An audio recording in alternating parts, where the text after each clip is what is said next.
आज का वचन आपकी जिंदगियों में काम करने वाला अजीब रीति से।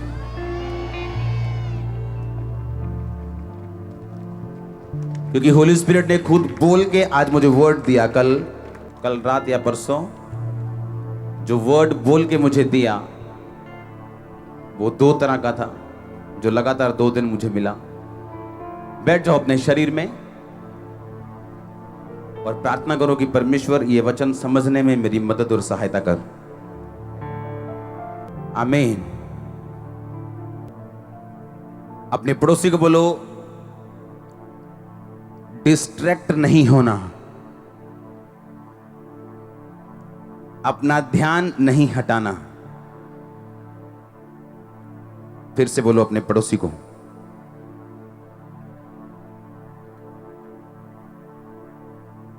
आमीन।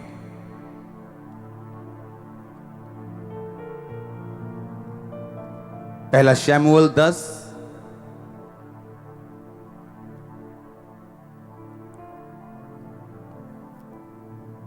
पुराने नियम में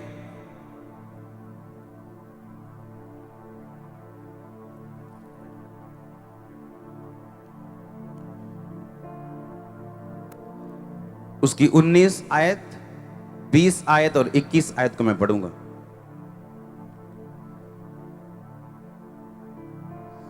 उसने कहा, दर्शी यानी प्रॉफिट तो मैं हूं, मेरे आगे आगे ऊंचे स्थान पर चढ़ जा, क्योंकि आज के दिन तुम मेरे साथ भोजन खाओगे और सवेरे जो कुछ तेरे मन में होगा वो सब कुछ मैं तुझे बताकर विदा करूंगा। और तेरी गधियां जो 3 दिन हुए खो गई थी, उनकी कुछ भी चिंता ना कर, क्योंकि वो मिल गई हैं। इज़राइल में जो कुछ मन भाव है वह किसका है? क्या वो तेरा और तेरे पिता के घराने का नहीं है? शाऊल ने उत्तर देकर कहा, क्या मैं बिन्यामीनी अर्थात सब इज़राइली गोत्रों में छोटे गोत्र का नहीं हूं? क्या मेरा कुल बिन्यामीन के गोत्र के सारे कुलों में छोटा नहीं है? इसलिए तू मुझसे ऐसी बातें क्यों कहता है कि जो कुछ इज़राइल में मन भाऊ है वो किसका है? सब बोलो आमीन।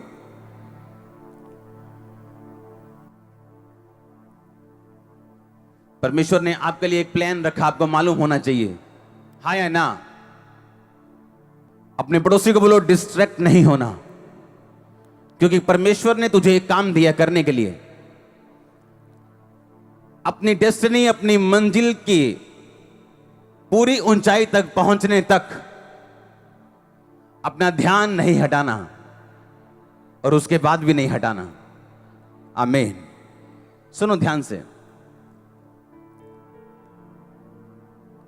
आपको डिस्ट्रैक्ट नहीं होना अगर आप ये चाहते हो कि परमेश्वर आपके जीवन में वो काम कर सके जिसके लिए आप बुलाए गए। हालेलुया। कभी फौजी देखा है? फौजी देखा है कि नहीं? फौजी देखे है कि नहीं?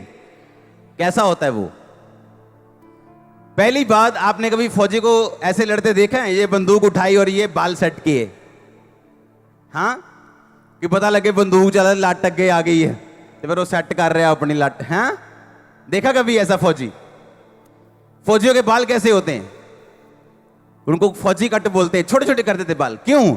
ताकि जब ये बंदूक लेके जाए इसके बाल आगे उगे ना आए, ये ना बाल सेट करने दे चक्कर से मथे दे गोली खाती होवे। हाँ, डिस्ट्रैक्ट नहीं होना। डिस्ट्रैक्शन से अच्छा यह है उसके बाल काट दिए जाएं। यीशु मसीह ने कहा, अगर तेरा पांव तुझे ठोकर दे, काट के लंगड़ा होके तेरे राज्य में प्रवेश कर जा। तेरी आंख तुझे ठोकर दे, आंख निकाल दे, काना हो जा, इससे अच्छा कि 2 आंख रहते तू नरक में डाल दिया जाए। वो आंख आपका भाई भी हो सकता है, आपका बेस्ट फ्रेंड भी हो सकता है, आपकी गर्लफ्रेंड हो सकती है, आपका बॉयफ्रेंड हो सकता है जिससे आप प्रेम करते हो।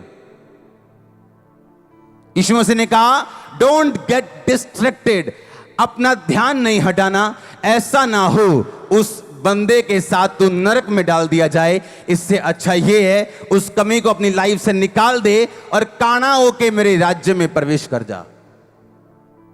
फौजी के इसीलिए बाल काट देते हैं। क्यों काटते हैं बाल फौजी के? कि जब ये लड़ाई में जाए ये नहीं अपने बाल सेट करता फिरे, कि गोली निशाना फौजी आगे आ जाए, उसकी एक लट आगे आ जाए और निशाना चूक जाए या उसकी जान चली जाए। क्योंकि जो फौजी का काम है वो बड़ा डेंजरस, बड़ा जिम्मेवारी वाला और बड़ा अलर्ट रहने वाला काम है। और बाइबल कहती है तुम एक फौजी हो। परमेश्वर कहता फौजी इसलिए कि अपनी भर्ती करने वाले के काम आए, वो अपना मन संसार के कामों में ना फंसाए। अगर फौजी उस सरहद पे खड़ा है और लड़ाई कर रहा है और घर की याद आ रही है उसे और वो घर की यादों में खो गया, तो उसको गोली पड़ेगी, वहां ना घर के काम आएगा ना अपने देश के काम आएगा। परमेश्वर ने कहा जब तू तेरी भर्ती हो जाए मसीह में, तब तू सीधा देखेगा और वो लड़ाई जो तेरे सामने है तू लड़ेगा और जीतेगा, ताकि तू और तेरा घराना बाद में बरकत पाए। क्योंकि फौजी रिटायर होके फिर सारी उम्र अपने घर रहता है, वो जल्दी रिटायर हो जाता है। हाँ या ना? फौजियों के लिए तारीफ कर दो एक बार जोर से, आमीन। आप यहां आराम से बैठे हो कि कोई आपके लिए जान देने के लिए तैयार है बॉर्डर पे। हां, हालेलुया। परमेश्वर कहते तेरी भर्ती कैसे हुई है? फौजी की तरह। हालेलुया।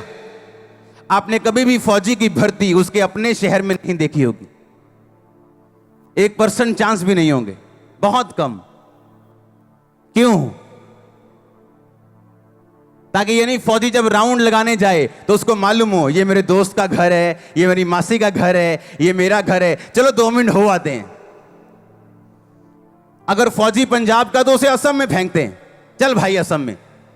ना बोली रले, ना दिमाग रले, ना सोच रले, ताकि तेरा ध्यान सिर्फ और सिर्फ कहां हो? देश की तरफ, सुरक्षा की तरफ। परमेश्वर ने कहा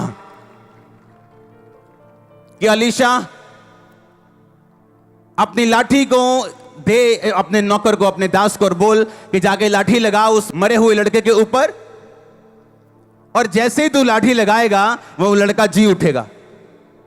परमेश्वर के प्रॉफिट ने कहा गेजी आजा। हां, क्या कर? ये छड़ी ले जा, एक छड़ी देना मेरे को। क्या बोला उसने? ये छड़ी ले जा, क्या कर?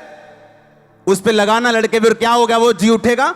पर रास्ते में किसी को भी नमस्कार मत करना, कोई तेरा हाल पूछे जवाब मत देना, तू किसी का हाल चाल मत पूछना, बस सीधा जाना, मेरी छड़ी को उस लड़के पे लगाना और वो जी उठेगा। हाँ या ना?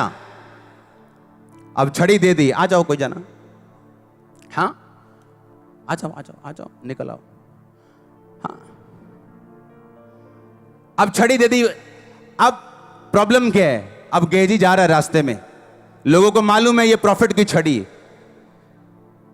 और तब छड़ियां ऐसी नहीं होती थी कि कोई बांस उठा के दे दिया, उनकी अपनी छड़ी होती थी, क्योंकि लोग छड़ी लेके चलते थे।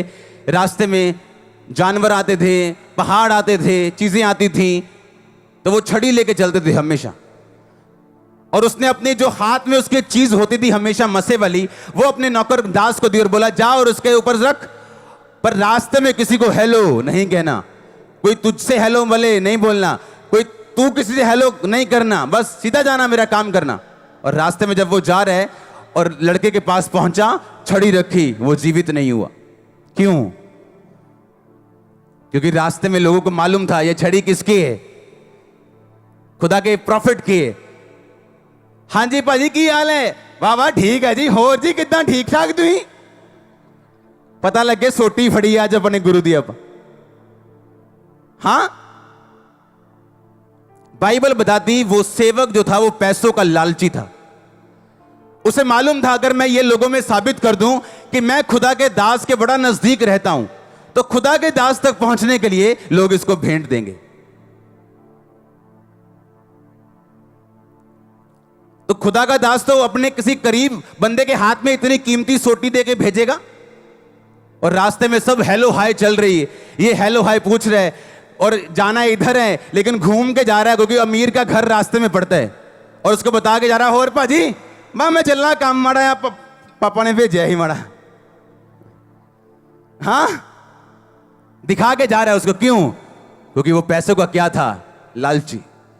डिस्ट्रैक्टेड था वो, आकर्षित था वो उस काम के लिए नहीं जो खुदा ने दिया, उस काम के लिए जो उसका दिल चाहता था।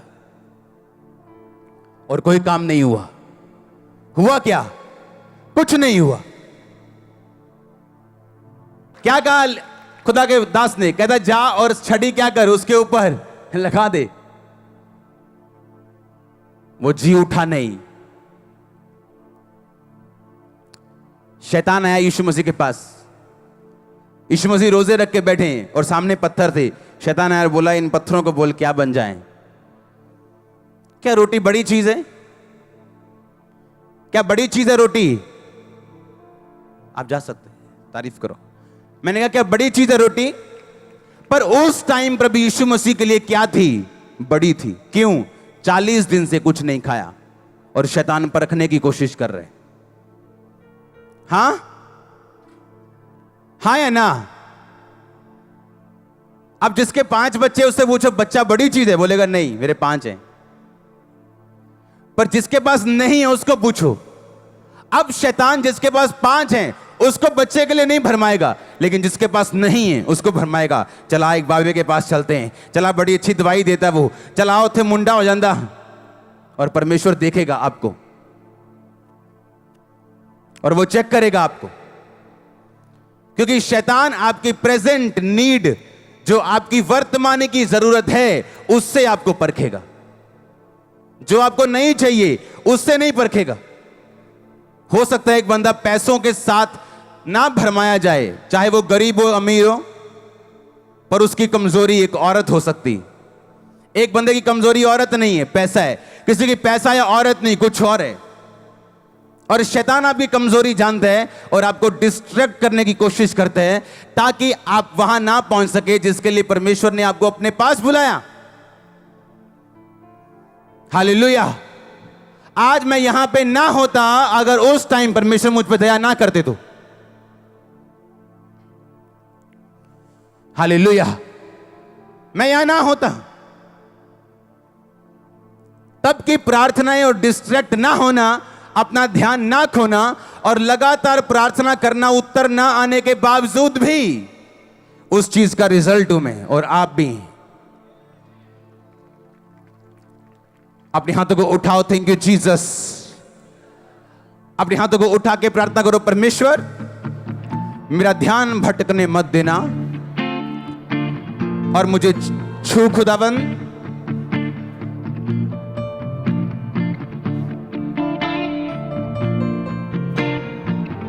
अपने हाथों को उठाओ। मैं आपको देखना चाहता हूं प्रार्थना करते हुए। आप चाहते हो आजाद होना, बढ़ना, खुदा की मर्जी पूरी करना? बोलो मेरा ध्यान कभी ना भटके परमेश्वर। आमीन आमीन। आप समझ रहे हैं आज का वचन? शैतान कैसे आता आपके पास? आपकी वर्तमान की जरूरत से। आपकी वर्तमान की जरूरत क्या है? अभी क्या चाहिए? चंगाई चाहिए या बरकत चाहिए या पति चाहिए, पत्नी चाहिए? उसी चीज से वो आपको भरमाता है और जिसने उसी चीज पर फतेह पाई है वही फतेहमंद क्रिश्चियन है, दूसरा नहीं। क्योंकि आज हम पाप में हैं। क्यों जी? क्योंकि आज हम जवान हैं और हमारी शादी नहीं हुई, इसलिए हम पाप में हैं। आपकी कल शादी हो भी जाएगी, आप फिर भी पाप करेंगे कहीं ना कहीं से, क्योंकि आपको आदत है पाप करने की। क्योंकि पाप एक आत्मा है, शारीरिक परिस्थिति नहीं। आज आपको कमाई थोड़ी है, आप रिश्वत खाते हैं, आप कमीशनें खाते हैं, आप हेरा फेरियों से पैसे कमाते हैं। आपके पास ज्यादा पैसा आ भी जाएगा, आप पाप करना नहीं छोड़ोगे, क्योंकि पाप एक आत्मा है, शारीरिक परिस्थिति नहीं। मैंने लोग देखे, हाँ जी व्यभिचार करता जी मुंडा, सेवा जाके भी। क्यों? कुंवारा है ना हल्ले, कोई गल नहीं। शादी हो गई अभी भी व्यभिचार में है वो। क्योंकि पाप क्या है? एक आत्मा। अगर उसको जीतोगे नहीं, भगाओगे नहीं, अपना ध्यान भटकने नहीं दोगे, खड़े रहोगे, तभी जीतोगे। हालेलुया। मैंने एक वचन पढ़ा था आपके लिए। शमूएल कहता ये खा।